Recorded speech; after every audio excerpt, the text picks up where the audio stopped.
Line of Duty, the final episode. Now, this was interesting because I know after it finished, there was a lot of people on Twitter going, "Oh no, no, no!" I bet Luke was complaining about it somewhere, like he did at the end of Broadchurch. For me, I'm not quite sure if the flashback sort of explained enough, or do you know what I mean? Could it not have been told better, sort of first hand? I've seen lots of things online. I mean, obviously, I've seen the episode, and I've seen lots of things online with people saying that it was a bit of a cop-out.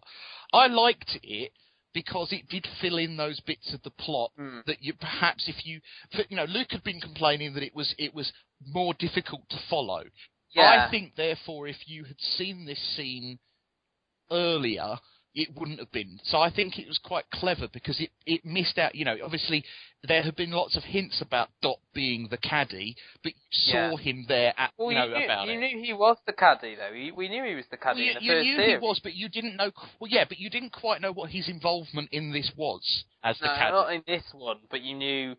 In the first series, he helped the main baddie get off, didn't he? Because he was his caddy, and I like the little. I've liked the last two episodes. We've had Neil Morrissey back, with his cane. Yeah, with his lip.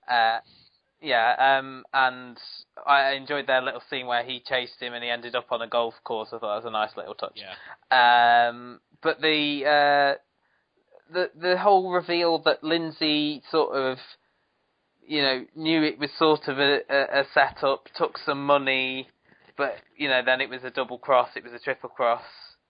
The good thing that I think about this series is at no point did you know who you were supposed to dislike or like. No. You didn't know... Well, I think you're meant to like Kate and Steve. But of the bad guys, I don't know. I think they're the ones who are our centre, who are the, the ones we've got to keep. Yeah.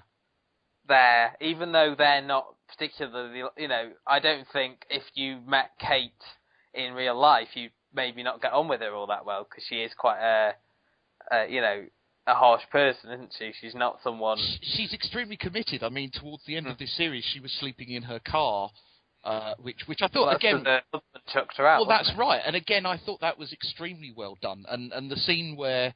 The scene with her and Steve, at the end, where he gave up, his nightly woman of the night. Yes. He's the bed. The third woman of the series, almost. Which was quite interesting. Well, I think that's why they did that. Why they've been doing that is so you could believe that him and Lindsay were heading that direction. Oh, I see. That was a little. Well, maybe series 3. So hopefully you'll to look forward to.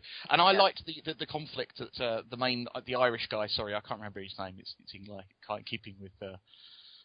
My character, was torn. Ted. Thank you. Was torn between whether to do the right thing or whether to, and eventually, he decided to do the right thing and had to cancel this cruise with his strange wife and how that affected him. It would have been nice to have seen what happened to him, because he was the only one who, we got everyone in sort of flash. We got Steve and Kate at the pub, their nice little thing, and then we got everyone else on that. This is what happened to this person. We could have had something about Ted either. Yeah, maybe. Maybe.